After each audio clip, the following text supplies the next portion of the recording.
Here with us now, Peter Alexander, MS Now chief national reporter and host of the new show State of Play. It premieres Monday at 11 a.m. Eastern right here on MS Now. He's going to be my next door neighbor. I'm thrilled to be reunited with my dear friend Peter. Jonathan Lemire is here, co-host of Morning Joe. Jason Johnson, a politics and journalism professor at Morgan State University. And Gillian Tett. Luckily, we have her while she's stateside, a columnist and member of the Financial Times editorial board. Mr. Alexander, welcome aboard. I'm thrilled to see you. Walk us through this. You just left Michigan. I was going to say long-time listener, first-time caller, but thanks for having me here. By the way, I don't know if you're aware, last week we had a Good News Rules that came from a viewer. You, my friend, were that viewer, so thank you for participating in the show in the last month. I'm a big fan. I'm excited to be back-to-back with you. I'm thrilled you're here. Talk us through Michigan and what you see as in store for the Democratic Party, which is a big party. It's 330 million people in this country, and people are allowed to have a lot of opinions and fit under one tent.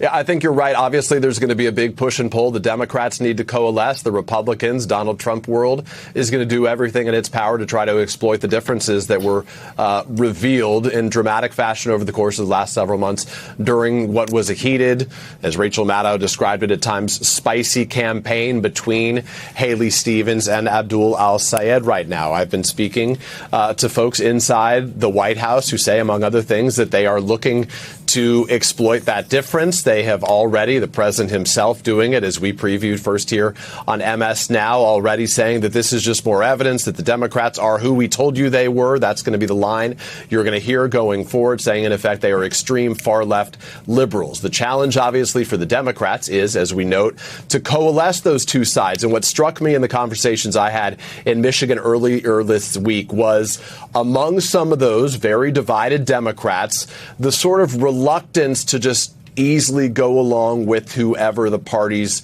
nominee would be if it wasn't the person they were supporting, particularly, frankly, among al-Sayed supporters. They said if Haley Stevens had won, they said they were really going to have to think it. They may sit it out before they supported Stevens. Among those supporting Stevens, a lot of them acknowledged that clearly a lot of this at the end of the day is about Donald Trump. It's a referendum on him. There was no way they would support the Republican there, Mike Rogers. But I do think there are going to be some challenges, especially as it relates to the topic of Israel. What do some of those Jewish Democrats in the state of Michigan do right now at the end of the day? And recognize there is very little room for error for Democrats in 2024. Alyssa Slotkin, the Democratic senator from Michigan, beat the same Republican who's running this go-around, Mike Rogers, by 19,000 plus votes out of 5.5 million. This is going to be close. It was going to be close no matter what, and now it's certainly going to be even tighter, an even bigger challenge for Democrats. Jonathan, most Democratic Party leaders have now rallied around al-Sayed,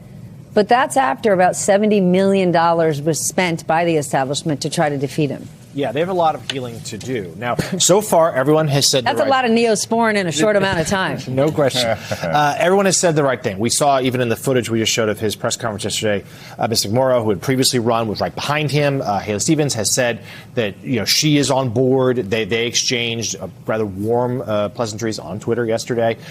Expect the governor, I'm told, Governor Whitmer, to do the same. There's some meetings, unity meetings in the days ahead. And they're going to have to, because this was, for a Democratic primary, strikingly nasty at times.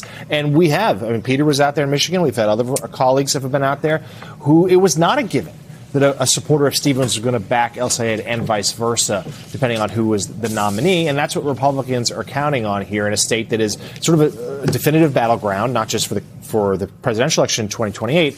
But what's key here is there's really no path for the Democrats to have a Senate majority this fall if they lose Michigan. Like, Michigan is one that they're banking on defending. And Haley Stevens had said el-Sayed is unelectable. Clearly, this is who Republicans, or they're publicly saying now, right, this is who they want to run against because they think they can defeat him. Yeah, this is so. The rallying round is important. To quote Beyonce, this ain't Texas, right? This is not Tallarico and Crockett where there's still anger months after a primary, right? Everyone has said the right thing within 24 hours. And the reality is, and you heard it. Does that matter to voters? Like, come on. Are voters actually paying attention, like, who signed on within 24 hours? Absolutely. Absolutely. Because you're taking a sign from the person that you were rallying by. This happens all the time. This happened with Hillary Clinton. This happened with Barack Obama. People, if they are emotionally invested in this candidate. I've gone out, I've knocked doors. Remember, these are primary voters. These are people who actually do care, right? Because your average voter is going to be like, yeah, let me know around Labor Day, and I'm just going to vote for who the party person is. I think the Michigan Democrats are doing exactly what they want to do. We've talked about it before we even came on. Jocelyn Benson's at the top of the ticket. Everybody loves her. She's going to have fantastic coattails. And this is a good year for Democrats. So unless Jocelyn Benson is not a far left, super progressive. Under no circumstances. And I will say this, when I look at the sort of online TikToks of the young people that I interact with on a regular basis, I am hearing everything from hot doctor to Midwestern Mamdani. The young people seem to be excited about him, and that's going to matter because they're the kind of people who fall out if it's not the candidate that doesn't excite them. I mean, okay, speaking from a transatlantic perspective, because I'm both American and British, one, this is part of a global Western trend. It's not just America right now. And it's a function of the K-shaped economy where you're getting a lot of voters, particularly young ones who are just furious with the establishment in general, whether that's Republican or Democrat. We need to recognize that. The Democrats need to recognize that. Secondly, one of the bit of ironies today is that historically the bond markets have been terrified of progressive left candidates because they thought they would spend wildly and not rein in, not raise taxes or do it like that. Last you checked. Exactly. I know. It's kind of from a really strange base right now because, in fact, it's the Republicans who are spending wildly and not raising taxes. And so actually, bizarrely, the markets are going to be less panicked about this kind of development than they might have been before. Who would have guessed? Okay, this actually takes us, Peter, to this point Nicole Wallace has been making all week. She made it on Morning Joe this morning.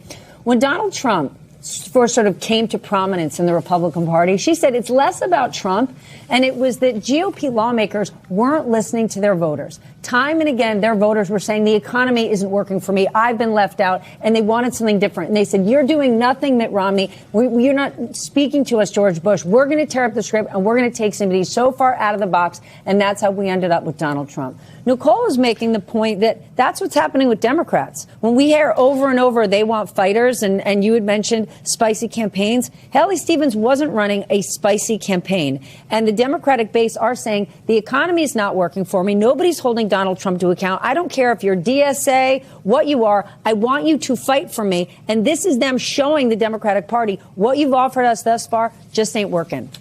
I was speaking to a former Democratic lawmaker from the state of Michigan in the last 24 hours who basically said to me it is that sort of Trump model that this is a reaction to, where a lot of people on the ground that I spoke to said, in effect, Donald Trump in 2016, we were told he would never be the president, certainly wouldn't be the nominee, wouldn't be the president, but he broke all the rules that we were told existed in politics, the conventional wisdom. He said things you weren't supposed to say. He pursued policies he wanted, even if we were fiercely against them. The Democrats I was speaking to, particularly those who support Abdul al-Sayed, were saying, you know what, we don't want to be told by Chuck Schumer, among others, who we're supposed to support, who's the establishment candidate that has a better chance to win. And in general, we want the things that we want. We are energized on the topic of affordability, on universal health care. Medicare for all, obviously, was a very resonant term throughout the course of the campaign that al-Sayed hit repeatedly there. They said, Donald Trump showed us you can go for what you want and just keep pursuing it, and it could happen. Why shouldn't we do the same right now? As one of the individuals that I met there, her name was Alicia, said to me, Democrats, she's opening a small business. She said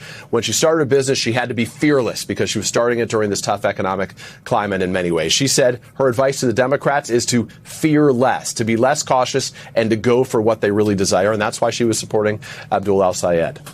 I mean, the catchphrase for that is the Overton window is expanding, which sounds kind of weird and geeky. It's what economists talk about with policy making, but it basically means that we can now think the unthinkable, and maybe it's actually going to happen. And we've seen that on the right.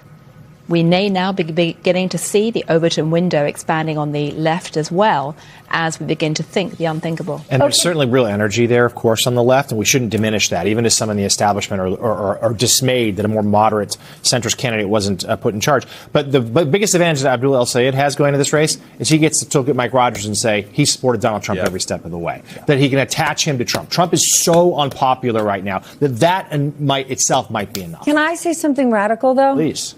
He's running on affordability. So you can call him a radical, super far progressive leftist, You can say all those things, but then actually watch him give a stump speech. And he's talking about how do we help people get a leg up? This is somebody whose entire career in the state has been as a healthcare official. You have regulators right now hearing pitches from insurance companies in Michigan saying, hey, look, group plans at your job are going to go up by 9%. Individual plans for 800,000 Michigan voters are going to go up by 12% in 2027. If he just talks about healthcare alone, he has an advantage over Republicans who know that a lot of subsidies are going to disappear in 2027, making them even less popular. And every electorate's different, but Zohran Mamdani's every third word was affordability. Like if El Sayed does a similar playbook here, there's resonance there.